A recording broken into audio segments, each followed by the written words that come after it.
कुछ लोगों का मानना है कि हमें जीने के लिए खाना चाहिए, जबकि दूसरी तरफ कुछ ऐसे भी लोग हैं जिनका मानना है कि हमें खाने के लिए जीना चाहिए। हमारी आज की कहानी उन लोगों पर आधारित है जो सिर्फ और सिर्फ खाने के लिए जीते हैं। तो चलिए कहानी शुरू करते हैं।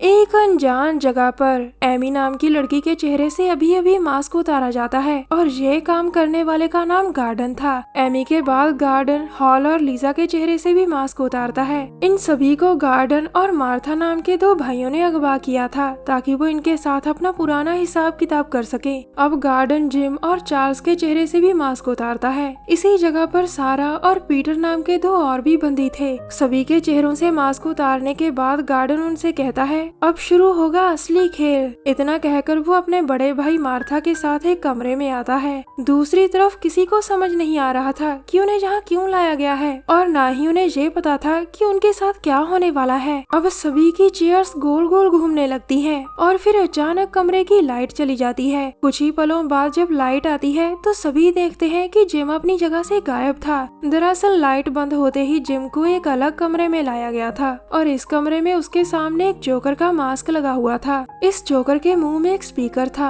और उसमें आवाज आती है, कैसे हो मेरे दोस्त। ये सुनकर जिम पूछता है, कौन हो तुम और मुझसे क्या चाहते हो। दरअसल स्पीकर से जो आवाज आ रही थी वो गार्डन की आवाज थी और वो कहता है, एक बार तुमने हमारा खाना खराब कर दिया था और ये बात हम कभी नहीं भूल सकते। याद करो जिम, जब हम तुम्हारे कैफे में खाना खाने आए थे। इसके बाद वो उसे और भी कई चीजें बताता है ताकि जिम को अपनी गलती याद आ सके। अब जिम को सब याद आने लगता है और इसी के साथ कहानी कुछ दिन पीछे चली जाती है। दरअसल जिम में कैफे में वेटर था और एक दिन गार्डन और मार्था वहाँ खाना खाने आते हैं। खाना खाते खाते गार्डन जिम के पास आकर कहता है, तुम्हारा अंडे वाला बर्गर मस्त है, क्या मुझे पुदीने की चटनी और मिल सकती है। ये सुनकर जिम भड़क जाता है और उसे चटनी देने से मना कर देता है। जिम की ऊंची आवाज मार्था ने भी सुन ली थी और वो गार्डन के पास आकर उसे चलने को कहता है। अब जाते जाते गार्डन जिम से कहता है, तुमने हमारा खाना खराब कर दिया और ये बात मैं कभी नहीं भूलूंगा। जिम को सारी बात याद आ गई थी कि जब गार्डन ने उसे चटनी मांगी थी तो उसने उसे गालियां दी थी। अब जोकर के मुंह से गार्डन की आवाज आती है, तुम्हारे पास 30 मिनट है जिम, अगर तुम 30 मिनट तक जिंदा रहे तो हम तुम्हें छोड़ देंगे। इसके बाद जिम पर दही की चटनी गिरने लगती है और वो खुद को बचाने के लिए उसे खाने लगता है।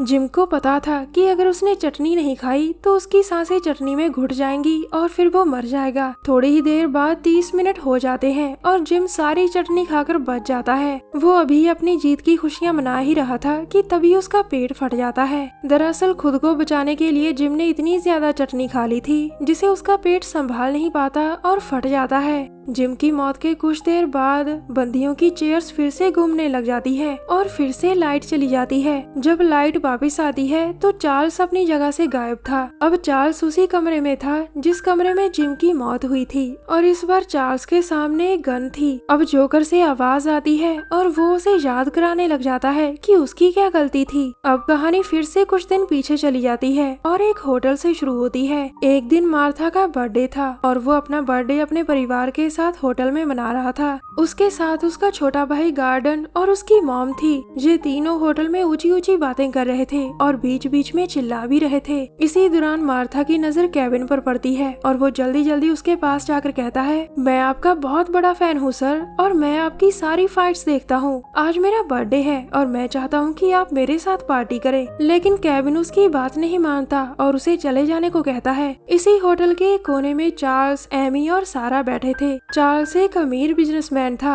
एमी और सारा उसकी पर्सनल सेक्रेटरी थी। चार्ल्स मैनेजर को बुलाकर कहता है, तुम्हारे होटल में एक फैमिली चिल्ला चिल्ला कर बर्थडे मना रही है और मुझे शोर शराबा बिल्कुल भी पसंद नहीं। उसकी बात समझकर वो सीधा मार्था की फैमिली के पास आता है और उन्हें चुपचाप खाना खाने को कहता है, मगर मार्था उसकी बात मानने को तैयार नहीं था। और इसी बीच केविन जाते जाते शरारत करता है और मार्था पर बहुत सारा खाना फेंक देता है। मार्था जैसे ही केविन की तरफ जाने लगता है उसी समय एक वेट्रेस उससे टकराकर चार्ल्स के टेबल पर गिर जाती है। अब चार्ल्स को बहुत गुस्सा आता है और वो मार्था को गालियां देने लग जाता है। वो गुस्से में आकर उसके पूरे परिवार को गालियां देता है और फिर मैनेजर को पैसे देकर उन्हें होटल से बाहर फेंकने को कहता है। मार्था की मॉम मैनेजर को समझाती है कि मेरे बच्चे खाना खाकर चले जाएंगे, लेकिन मैनेजर उनकी कोई बात नहीं सुनता और फिर पूरा परिवार खाना बीच में ही छोड़कर वहाँ से चला जाता है। अब जोकर के मुंह से आवाज आती है, तुम्हारे कारण हमारी बर्थडे पार्टी खराब हुई थी। एमी और सारा तुम्हें रोक सकती थी, लेकिन उन्होंने ऐसा नहीं किया और इसीलिए वो भी जहाँ है। अगर तुम जिंदा रहना चाहते हो तो तुम्हें 30 मिनट तक लगातार हैप्पी बर्थडे सॉन्ग गाना पड़ेगा। लेकिन चार्ल्स उसकी बात नहीं मानता, जिसके बाद गन चलती है और चार्ल्स मारा जाता है। कुछ देर बाद दोनों भाई बंदियों के पास आते हैं और उसी पर सारा उनसे कहती है कि मुझे बाथरूम जाना है। गार्डन उसकी बात मानकर उसे बाथरूम में लाता है और फिर सारा उसे अपने हाथ खोलने को कहती है। सारा एक ऐसी लड़की थी जो अपनी जान बचाने के लिए कुछ भी कर सकती थी। थोड़ी ही देर में मार्था की पूरी फैमिली खाना खाने की तैयारी कर रही थी। दोनों भाई अपनी मॉम के साथ रहते थे और वो हर बात उसे जरूर बताते थे। मॉम को पता था कि उसके बेटों ने उन लोगों को अगवा किया हुआ है जिन्होंने कभी ना कभी उनका खाना खराब किया था। इसी दौरान गार्डन मॉम से कहता है, मॉम हमने जिन लोगों को अगवा किया है उनमें से एक लड़की बहुत खूबसूरत है और मुझे उससे प्यार हो गया है। ये सुनकर मॉम बहुत खुश होती है और उससे कहती है कि मैं अभी उस लड़की से मिलना चाहती हूँ। दरअसल गार्डन को जिस लड़की से प्यार हुआ था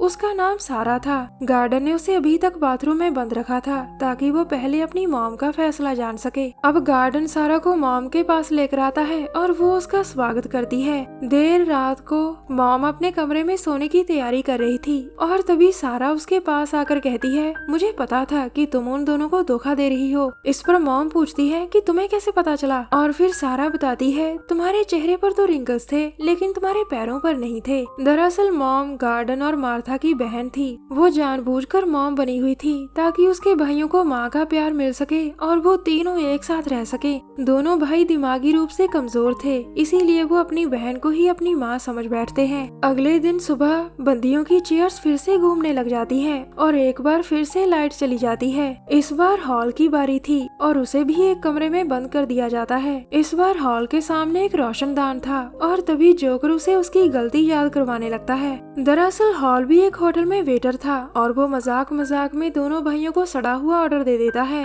अब जोकर से आवाज आती है, तुम्हारे सामने सड़ा हुआ खाना पड़ा है हॉल, और तुम्हारे पास 30 मिनट है। अगर तुम 30 मिनट में पूरा खाना खा लेते हो तो मैं तुम्हें आजाद कर दूंगा। ये सुनकर हॉल अपने हाथ खोलने को कहता है, लेकिन तभी टाइम शुरू हो जाता है। अब हॉल जल्दी जल्दी सड़ा हुआ खाना खाने लगता है, लेकिन वो टाइम पर पूरा खाना नहीं खा पाता, जिसके बाद उसे आग में जिंदा जला दिया जाता है। कुछ देर बाद दोनों भाई फिर से बंदियों के पास आते हैं और इस बार उनके साथ सारा भी थी। सारा ने फैसला कर लिया था कि वो अब गार्डन से शादी कर उसी के साथ रहेगी। वो गार्डन को समझाती है कि अगर वो उससे प्यार करता है तो उसे एक बार सभी को माफ कर देना चाहिए। गार्डन उसकी बात मान जाता है और बचे हुए बंदियों को छोड़ देता है। कुछ दिनों बाद सारा ने गार्डन से शादी कर ली थी और एमी ने मार्था को पसंद कर लिया था। आज ये चारों एक होटल में खाना खाने आए थे और इनके साथ मॉम भी थी। अब मॉम को एक्टिंग करने की जरूरत नहीं थी क्योंकि दोनों भाइयों को वो लड़कियां मिल चुकी थी जो उनसे बहुत प्यार करती थी। इसी होटल के कोने में केविन भी बैठा था जिसने कुछ दिन पहले मार्था का मजाक उड़ाया था और ये बात एमी को भी पता चल गई थी। वो जैसे ही बाथरूम में आता है तो एमी उसे किसी तरह बेहोश कर देती है। हालांकि मार्था ने तो केविन को माफ कर दिया था, लेकिन एमी उन लोगों को कभी माफ नहीं कर सकती थी जिन्होंने उसके प्यार यानी मार्था का मजाक उड़ाया था। कहानी के आखिर में केविन उसी कमरे में था